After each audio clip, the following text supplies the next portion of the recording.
There's an expertise that Aardman have with actually building these characters and puppeteering them, animating them. I mean, look at Norbot. He is 3D printed, so, he is modeled in the computer. Yeah. But 3D printed with individual pieces that work together like clockwork, put together like a delicate clock, and then animated frame by frame by animators, often using special tools that can be used to twist, and move certain parts of him. Yeah. There aren't that many people around the world that can do this. No. Welcome to the Visual Effects Notes podcast. Today's episode is sponsored by ActionVFX and their brand new Introduction to Comfy UI for VFX course.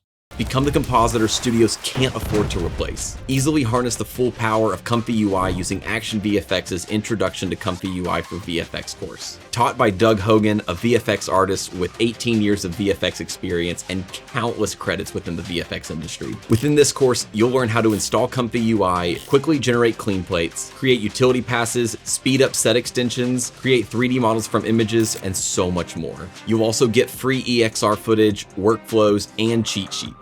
So visit ActionVFX.com to sign up today and become the compositor studios want to hire. And we have a special treat for the Visual Effects Notes podcast listeners. Use the code COMFY10VFX to get an exclusive 10% discount for this course.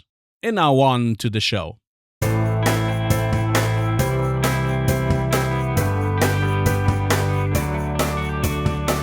Hi everyone, welcome to the VFX Notes podcast. I'm Ian Fales and I'm, as always, joined by Visual Effects Supervisor, Director Extraordinaire, Hugo Guerra from Hugo's Desk. Hi Hugo, how are you?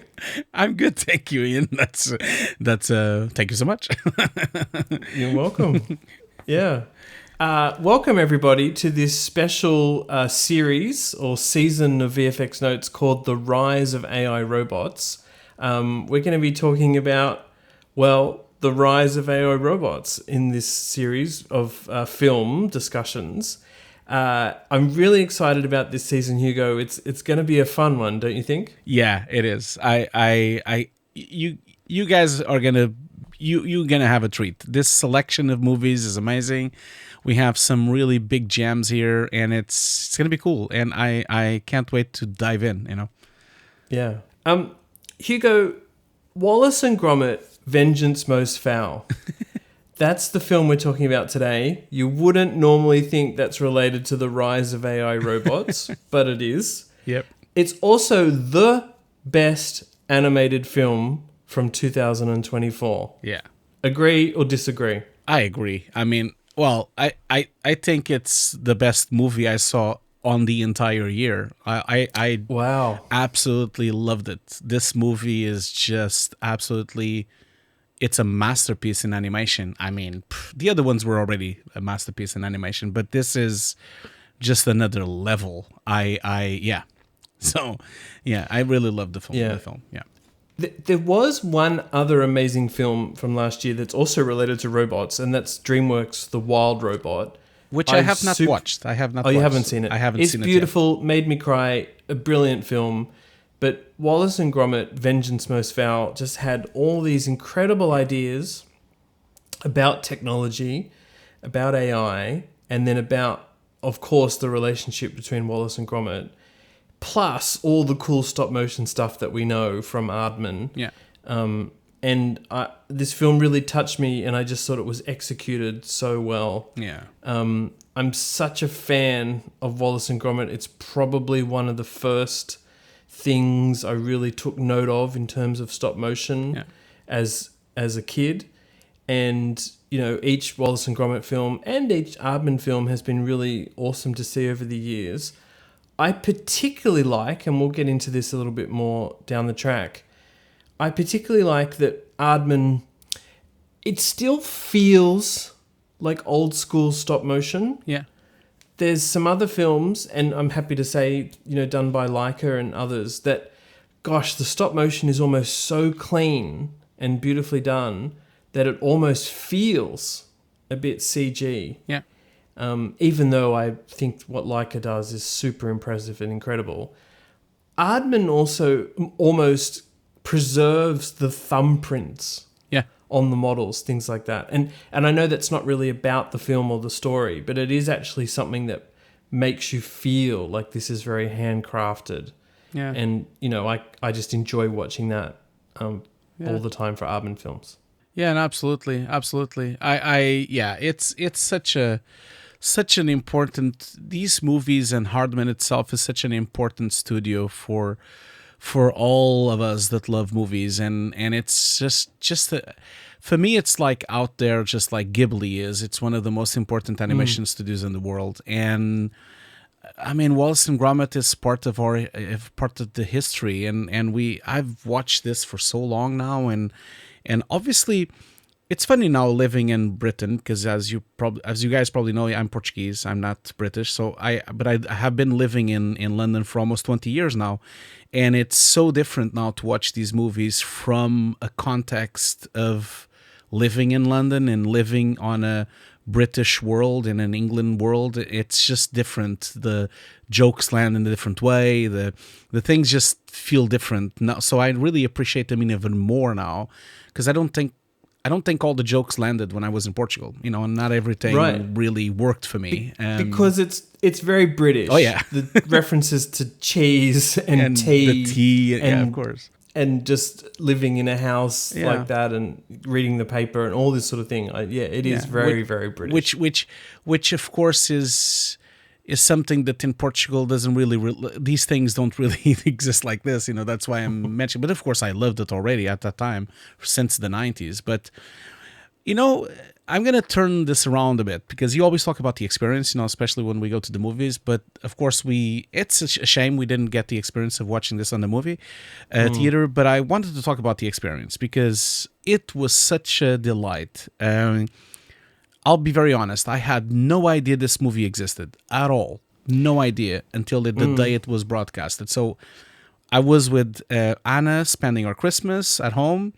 We were just getting ready to, you know, we were going to have dinner, we were going to watch some TV.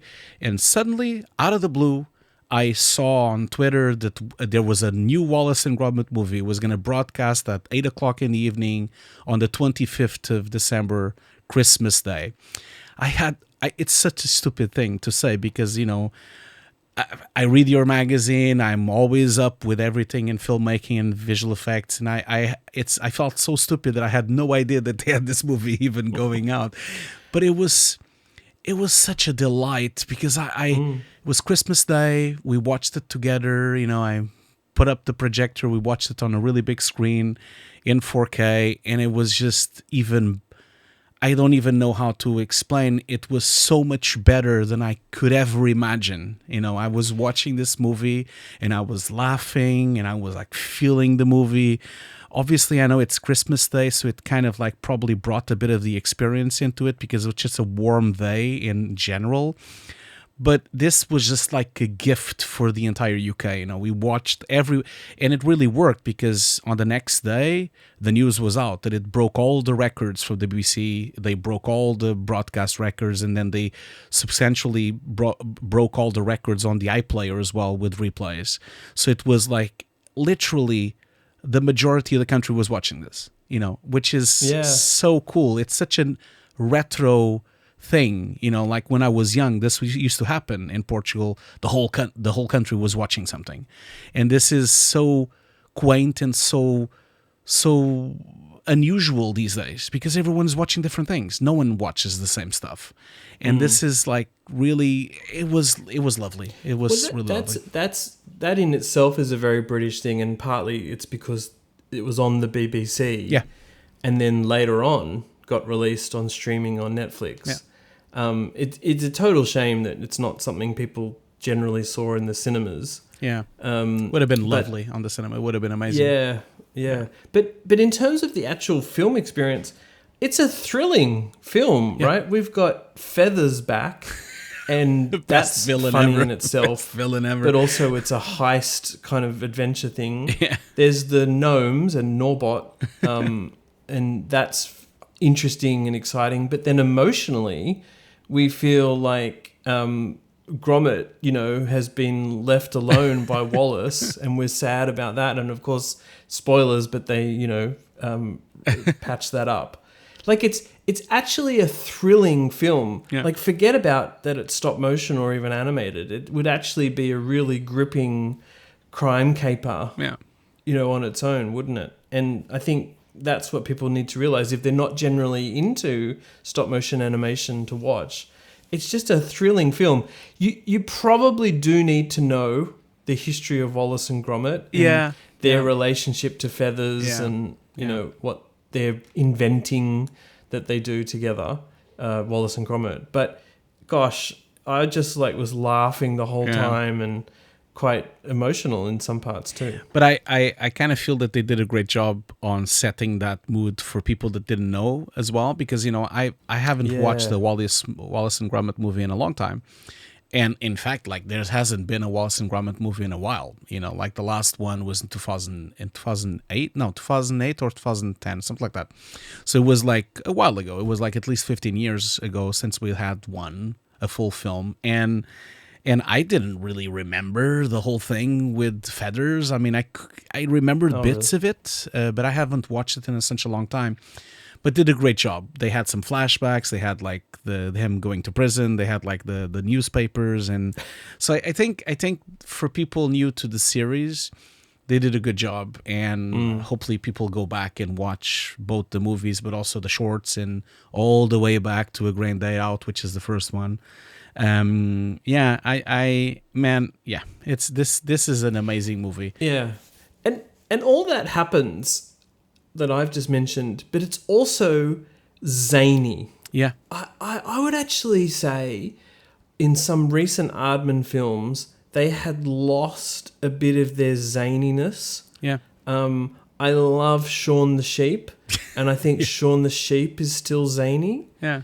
But some previous Aardman films, they kind of just lost that a little bit. Yeah. And this is just... it's just wacko stuff happens, right? And you're just watching it. There's one bit, I'm sure it's a clip of that it's available, and it's when Norbot is recharging and he's in the same room as Gromit. And because what happens is he makes a lot of noise and keeps Gromit up. You just know what's going to happen. But I am just giggling and laughing. The timing and execution of that sequence is so well done, isn't it? I know.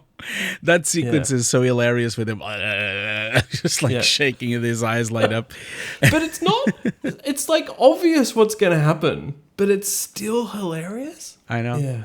Anyway. Funny enough, as I watched the movie the second time for the show, I noticed that I didn't mean to put Gromit under the bus, but it's Gromit's fault, all of this, if you think about it, because he's the one that decides he looks at the sockets, they're all full, they're all occupied, and he decides to put the socket on the computer, almost like a USB charging. Oh, he does. Yeah, and then that's how it connects to the internet, and then Feathers can kind of hack the Gnomes. If he have connected it to a normal socket, this would have never happened. The movie would have finished there. So it's his fault. I don't want to put it under the bus, but it's I think it's his first mistake. He's getting old. His first mistake. In case people haven't seen the film, we probably should give some context here about why this is in our season of the rise of AI robots. Yep. Basically, Wallace and Gromit invent things, but they are having an unsuccessful time at selling their inventions or making any money. And then suddenly Wallace is able to invent this garden gnome that does lawn mowing and other things. And then all these other neighbors and people want that for their home. Yeah. So he makes a lot of them. And of course, unsurprisingly, the AI in Norbot turns bad and all these gnomes turn bad, right? And so that's what we have to deal with. It's familiar territory a little bit, as in technology gone bad. But the nice twist is that we also have the feathers caper going on. Yeah. And then, the relationship between Wallace and Gromit. But the AI side of this and the robot side is fascinating because Wallace and Gromit traditionally have built these very practical handmade inventions. Yeah. And here's a technological one. So those themes of technology taking over are all throughout the movie. Exactly. It's basically the theme. That's why I was saying that I was just blown away when I saw it the first time. I had no idea what it was. I had no idea what the story was going to be when I first saw it. And it became this amazing cautionary tale about AI and all of this technology about replacing humans and embracing technology. And it which is even more fascinating because Aardman itself is an incredibly old school studio producing a very old school stop motion animation with some new technology. And on the middle of all of this, we are in the middle of this entire minefield that exists right now with AI copying animation and copying Ghibli studios and also doing stop motion animation in AI as well. There's all this noise happening on Twitter and all this noise happening on social media with recreations in AI and lawsuits and IP being stolen. It is brilliant. It's absolutely brilliant how Nick Park and the creators at Aardman tapped into this. It's just amazing. You know, the film, of course, was written years ago because this production takes ages to do, but it's so well timed. It's like the perfect time, right? Like I can't believe that. Maybe it was a bit lucky with the timing, but the timing is just perfect for the time. The timing is perfect. It's just perfect for this cautionary tale about AI. You mean just in time for our podcast? Yeah, exactly. On the rise of AI robots. Yes, about that. Yes, of course. Yes. I mean, of course, big shout out to Nick Park, who is so synonymous with Wallace and Gromit. Oh, yeah. But film was also directed by Merlin Crossingham. Yeah. A quick plug for Befores and Afters here. I did get to speak to both of them as the film was going through its awards season because it got nominated for an animated feature at the Oscars. And won the BAFTA. Yeah. And it was really fun to talk to them about technology, right? In terms of the film themes, but also what technology is used at Aardman. And I said before, I love that it feels old school.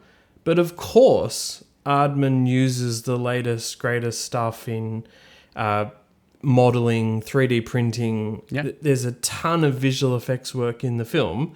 I mean, that's just normal in the realm of stop motion films these days, where they film separate elements and, you know, add the backgrounds or sometimes even have CG characters.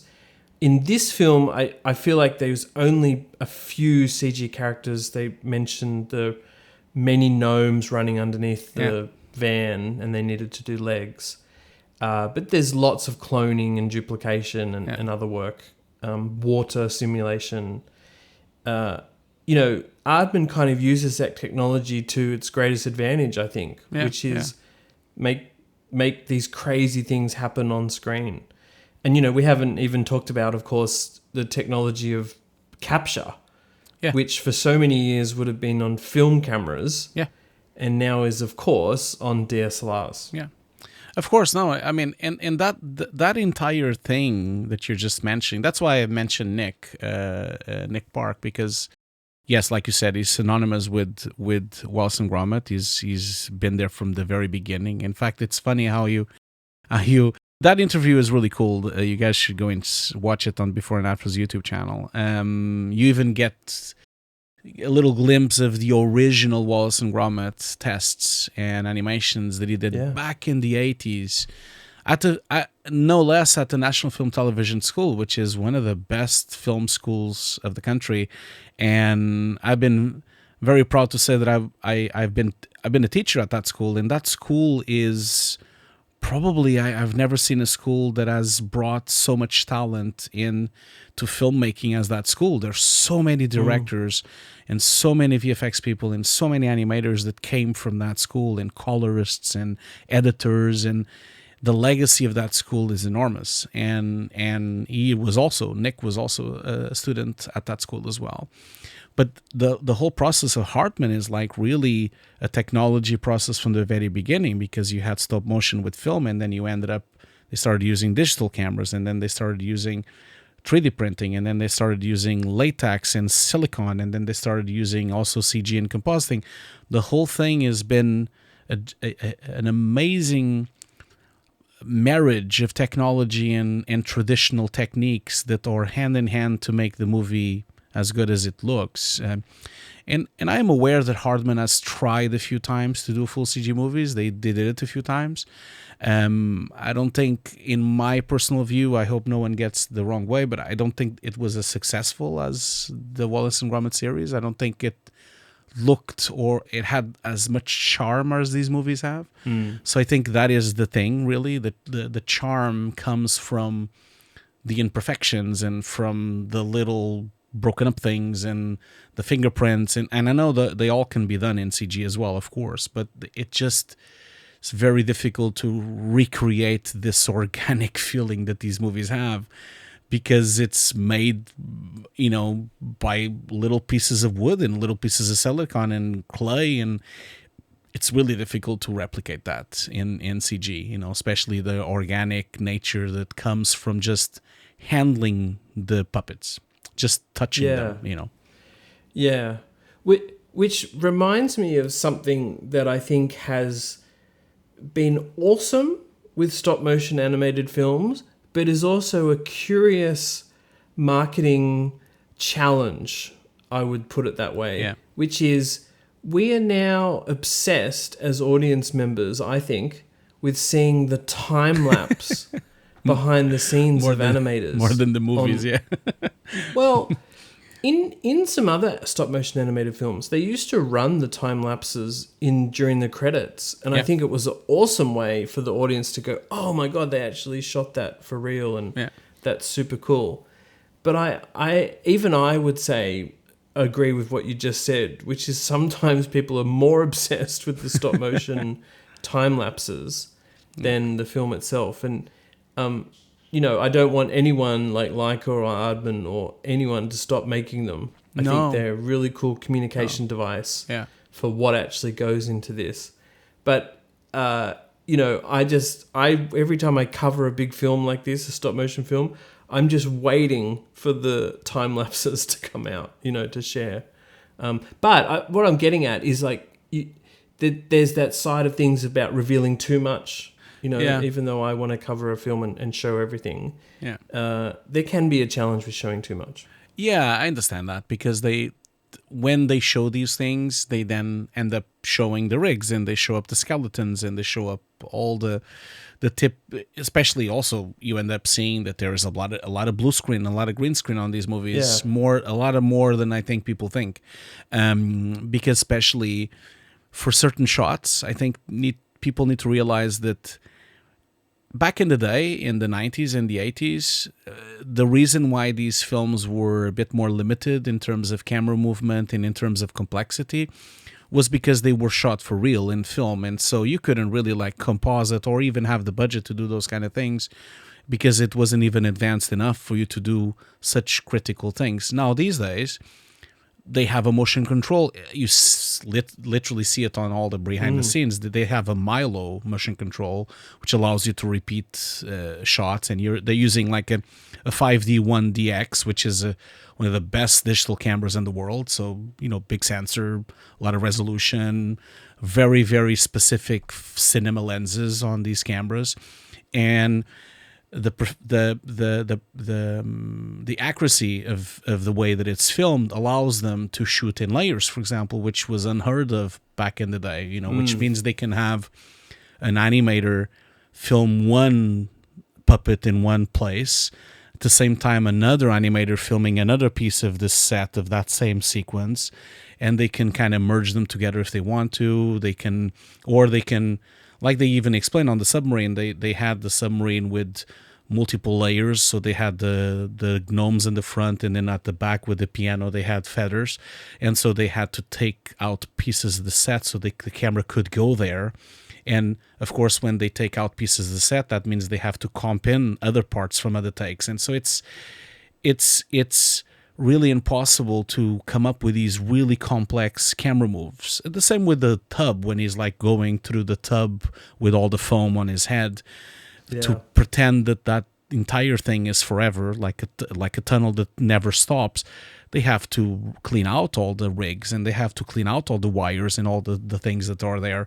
So it's really like this perfect timing for Aardman to still create these super elaborate animations, but now they don't really have to be so limited with camera moves, and they don't have to be so limited with really being there and going in to the real close up to the puppets, Yeah, that's really funny you bring that up, Hugo, because do you know what I asked Nick offline? So it's not in the YouTube video. I said to him, I really want to go back to Grand Day Out or The Wrong Trousers, where I don't think Aardman was using any visual effects or even optical effects to paint out any rigs or anything like that. And I really wanted to go back to those films and see what tricks he and other animators were using to hide rigs or how they were staging scenes so that rigs weren't even part of it. And he said, it's really interesting that they definitely feel freed up or felt freed up by visual effects tools to not worry about having a rig to hold the character or, having a mistake that couldn't be fixed. Yeah. And of course, that's what visual effects brought, digital visual effects brought to stop motion. But that was a fun little conversation about maybe going back and watching old school stop motion. You can spot wires and rigs. Oh yeah, you can see them. Actually, you can see them. Yeah. You But see really, seams in some as ways well, see connections. Seams. Yeah. I just think it's interesting to think about how clever the filmmakers were before visual effects tools let them erase unwanted parts of the frame. Yeah, and of course I realize that as we are talking here, maybe someone is listening to this and thinking, well, the typical conversation online. Oh, there's just a bit more lazy these days and don't want to do those things. The thing that you have to realize now these days is that, yes, of course, they could still do the same exact tricks they used to do on the 90s and the 80s, but it would take so much longer to do anything. In hindsight, what's happening here is that this is really speeding up their pipeline so that they can make a minute a week instead of making a minute in a month. So it's because if you had to hide all the things, then you have to figure out how to hide them, and then you need to get rigs for that, and then you need to get black cloth, and you need to cover things up, and then you need to check if they're covered. It just delays the shot, and then you're not going to shoot it, and then you have to wait, and then you have to do it the next day, and then you come back, and maybe it's a hotter day, and then the set moved a bit, and it's all of these problems that employing visual effects just helps them become faster and more efficient. Not that it's fast anyway, it takes years anyway. It still takes years to do, but at least they can take years, but they produce something much more complex than the older movies, much more complex. Yeah. I mean, this movie has chases, it has trains, it has explosions, it has a train. It has so many more complex There's things. a barge thing and a aqueduct or whatever that is, and oh my gosh. Exactly. What this film doesn't really have in terms of some recent stop motion animated films is replacement animation. So on a bunch of Aardman films, but also Leica films, what they tend to do for a character that's a speaking character is 3D print a whole bunch of heads in two parts, like often a top and a bottom, so that when they need the character to speak or emote, they can do replacement animation of the different head parts. But then it has seams, at certain around the ear or the eyes. And so they're just, okay, we've got the seams in the plate, the original photography, and we will then use our CG digital visual effects tools to get rid of those seams. And gosh, that work that Aardman and Leica do in those sorts of films is incredible by those visual effects artists. In this film, as far as I understand it, they weren't doing any replacement animation because Wallace and Gromit are much more malleable, clay-like features, which is harking back to the original Wallace and Gromit. And so they didn't need to do that intricate kind of visual effects work. No doubt there's heaps of other cleanup that we've just talked about with replacing rigs and who knows what else. But usually replacement animation, scene cleanup and fix-ups are a huge visual effects part of any stop motion animated film. Yeah, it is. And I kind of feel that, perhaps it's I have not talked with Nick Park, of course, about this, but, I have never met him. But if I do meet him, I will, of course, ask him this. But it kind of feels to me that this is a Aardman philosophy of way of doing these Wallace and Gromit movies. Not saying that they don't do that on other movies. And in fact, like we discussed, they already made CG movies anyway. But I think Wallace and Gromit is like, it's this thing that this is how it's done, and will always be how it's done, at least until the creators are still alive and Aardman is still what it is. And of course, who knows? Maybe it will be bought by Disney or by whoever in the future, and then they will change their minds. But while they're still part of the process, I don't believe it will ever be made in a different way. This is the way to do this. This is also an incredibly British thing. This is the way to do it, and it has to be this way. And it's a very because I think if I don't know if people would have accepted if Wallace and Gromit would have been a CG movie. I'm not sure. I'm not. Maybe in the future, but right now I think it would have been really, really negatively received, I think. So I'm not sure. Maybe in the future, maybe one character is, but it's the main characters, Wallace and Gromit. I don't think they will ever be in CG. I mean, yeah, I probably not. No, and there's an expertise that Aardman have with actually building these characters and puppeteering them, animating them. I mean, look at Norbot.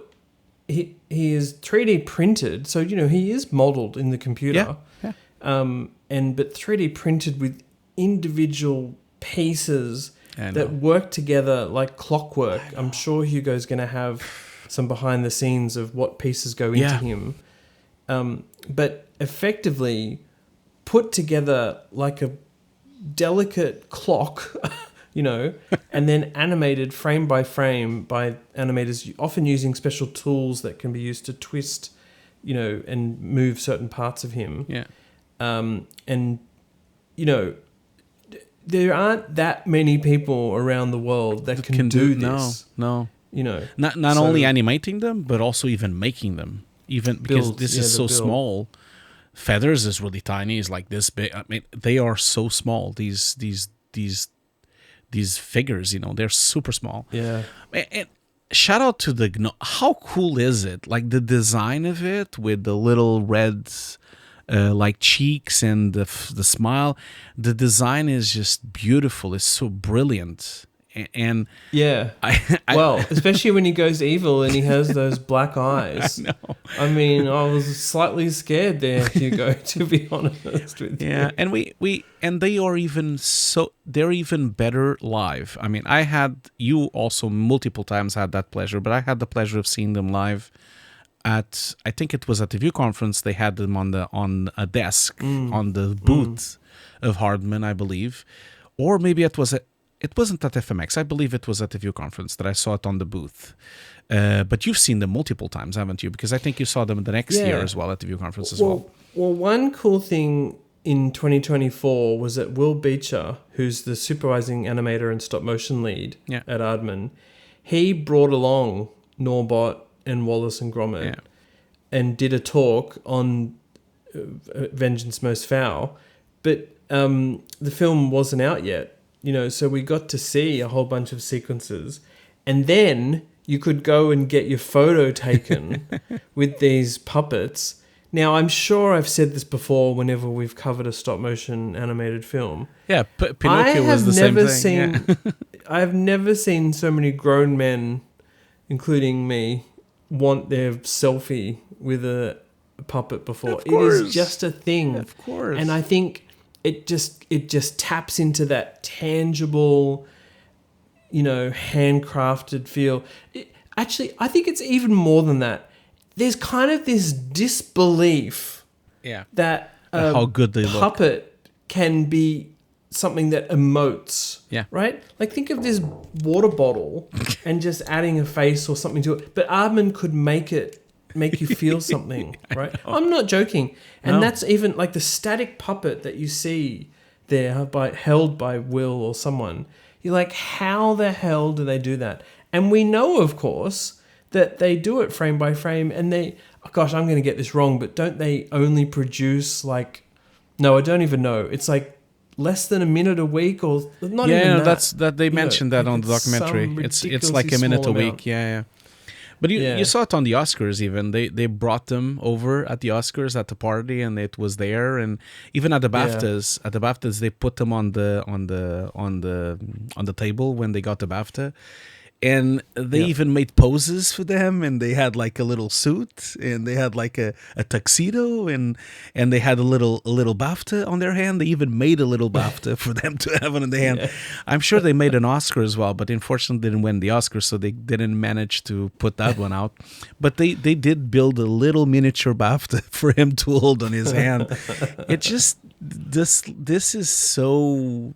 Oh, it's so funny. It's so fun, and so it's a big thing here in Britain. People are always asking, when are we going to have some toys or some dolls that we can buy? They've never really done that. They never really released, imagine like a replica of those. It would have sold like hotcakes. It would have been like out of the door on the first week. I wonder why not. Do you reckon this is just total speculation? They're worried. You can ask them. very brilliant filmmakers or animators might take these figurines or dolls or toys and animate their own version of Wallace and Gromit, and that it might be inappropriate or... Yeah, you're right. I wonder. Probably. I mean, but case. Hey, that happened with Lego. People also started making animations in Legos and everything. Yes, but they could, like in Japan, it's a very big thing selling sculptures and figurines of Metal Gear Solid, of Death Stranding, and all these games and all these really famous mangas. And they are all usually static. They don't move. They're like set on a specific pose, so they're not articulated. They're just like fixed. I just wonder why not do at least that, because I would have definitely have one of them on my desk now. I would have bought all of them. I would have loved that. Yeah, I just did a really quick Google search while we were talking, and there's really only plush toys. That exists. Not anything. No, I'm talking about the ones I saw. Maybe there's some specialty ones. Yeah, the ones I saw at the View Conference. That's what I wanted. Okay, so I'm gonna make this happen. What I want is Aardman makes like a crossover with this really famous Japanese firm that does these figurines. They do Batman. Yeah, I know what you mean. Keanu Reeves from Speed. Exactly. Things like that. Yeah, things like that. Exactly. Make that happen, Ian. Come on. Next time you see them, you say that to them. Make that happen. Yeah, I see what you mean. Or you can just get a few for us, and we will promise, we'll put it on writing that we don't do anything weird with them. No, I just...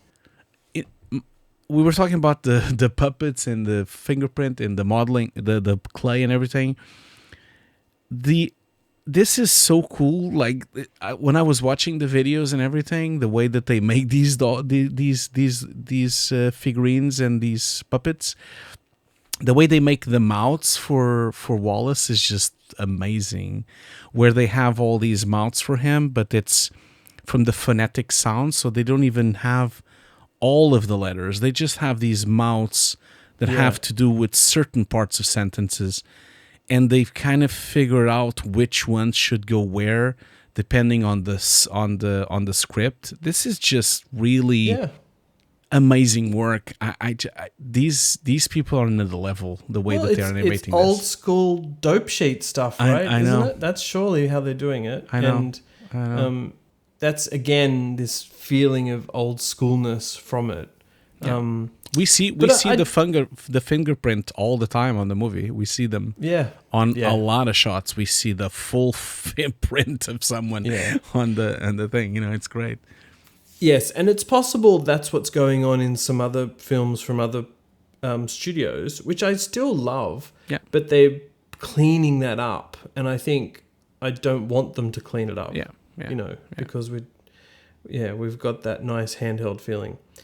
I do want to give a shout out to the CG artists and visual effects artists on the film. We've already talked about cleanup, but there are things like natural phenomena that is in this film. Like water and smoke, and I mean, there's some other kinds of effects like that, which I think there's always a risk in visual effects that any kind of effects simulations can take over and feel very effectsy.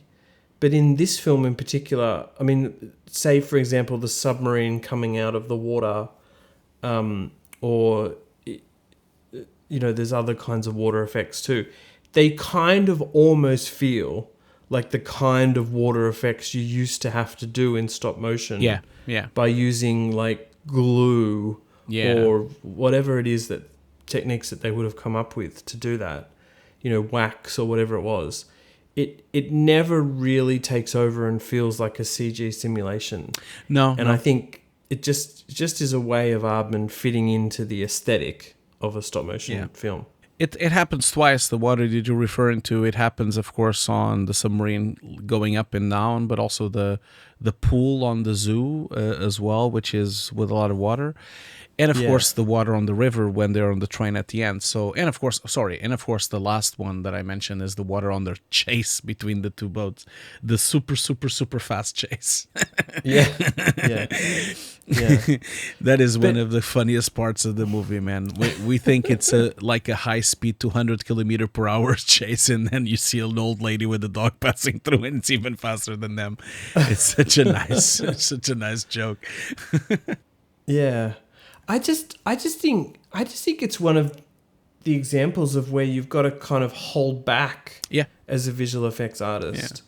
And you can do anything, right? In these tools. But it's really complex to build that, because you have to find a way to create CG that looks like those plastic old school materials, but also you have to animate them on a frame rate that doesn't collide with the stop motion animation, which is animated with much less frames than a regular CG movie. And so it's this really...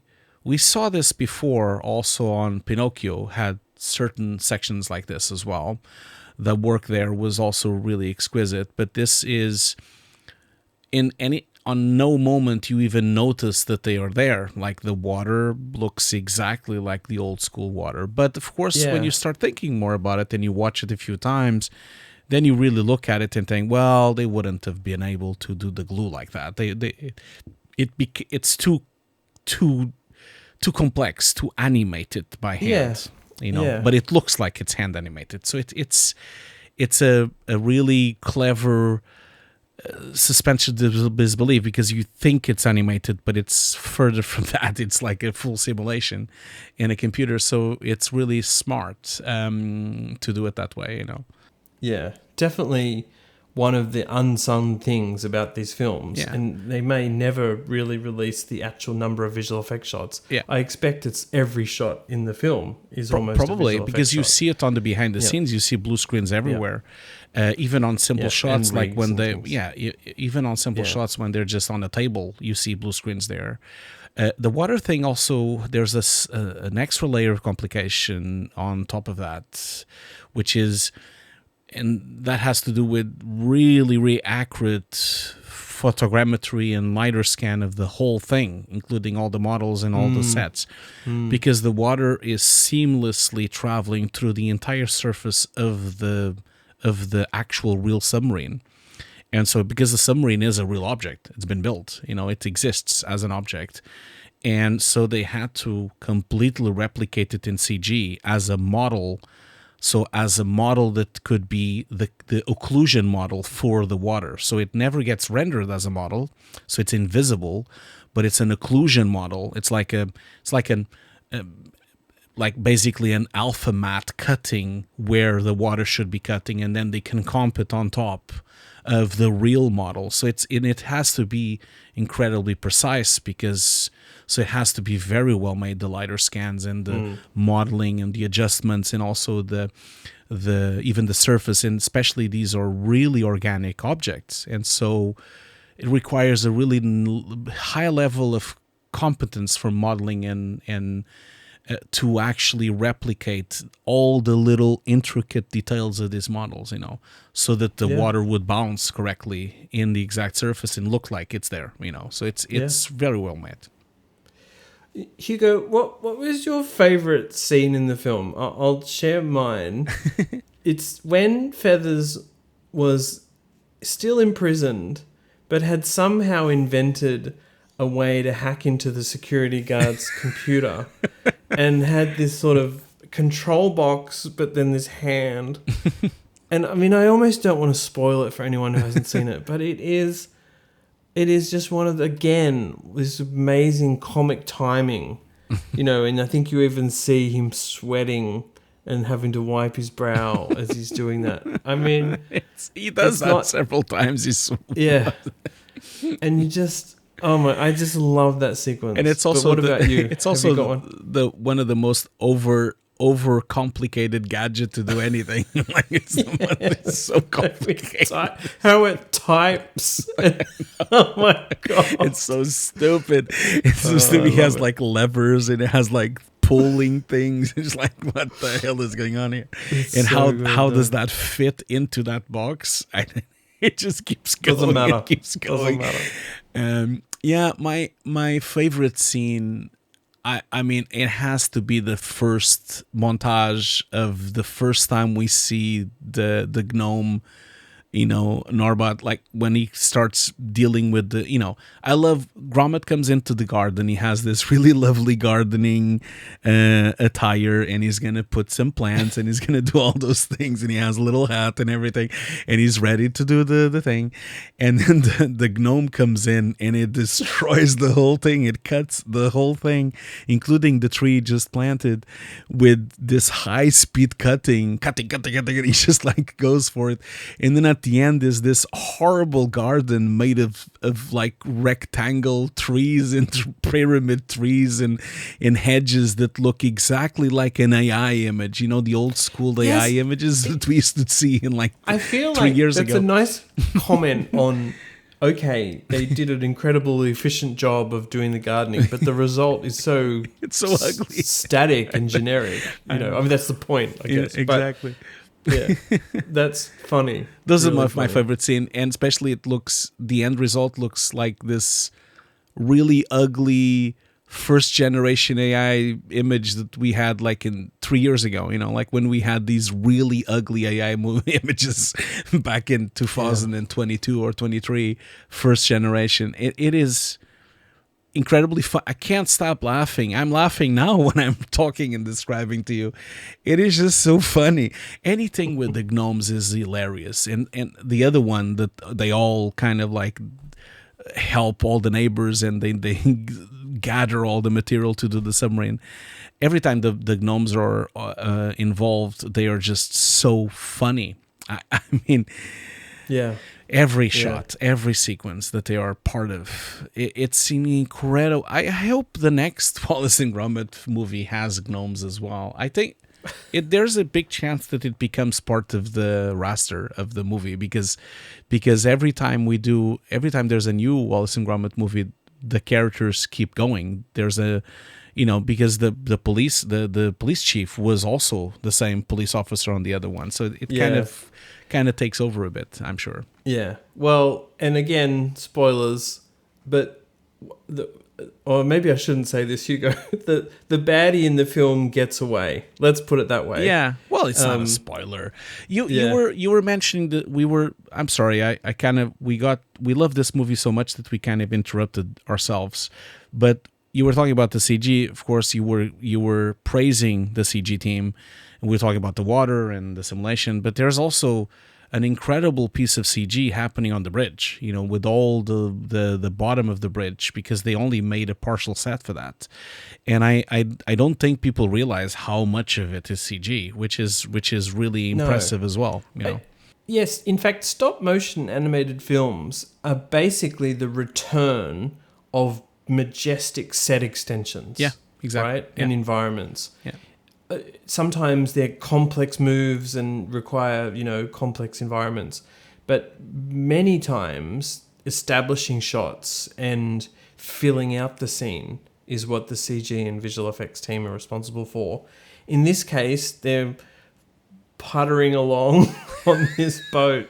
But Aardman made an incredible partial set, that included barges operated by motion control, but also the camera being operated by motion control. And then the CG team, visual effects team, are filling out the bottom of the bridge aqueduct thing, and then expansive environments, and then a separately shot train track underneath, because there's a real story point about dropping a diamond into the train, right? So, it's... A turnip, that's right, in the end. But I think, gosh, it's a pretty complex scene that would have been storyboarded by Aardman. Yeah. And then visual effects are really what's made that possible to stage. And it's really impressive as well, isn't it, Ian? Because they have, as far as I know, it's in-house VFX, right? Like, I mean, they don't really... As far as I know. Yeah, so they don't... Because I have a lot of friends that work at Aardman because they do other things as well. There are commercials and there are other things that sometimes come out here in the British TV, but which are not as well known as especially commercials. They do quite a few. At least they used to. I'm not sure if they're doing it anymore, but they used to. I'm pretty sure they do. Yeah, they used to do a lot. Actually, I think you're right. Just now they released a commercial for...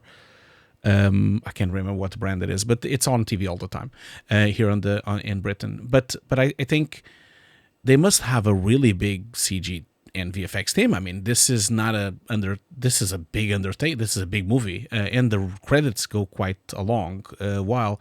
You see a lot of 3D artists, a lot of compositing, a lot of modelers, a lot of motion control and track, a lot of people on the credits.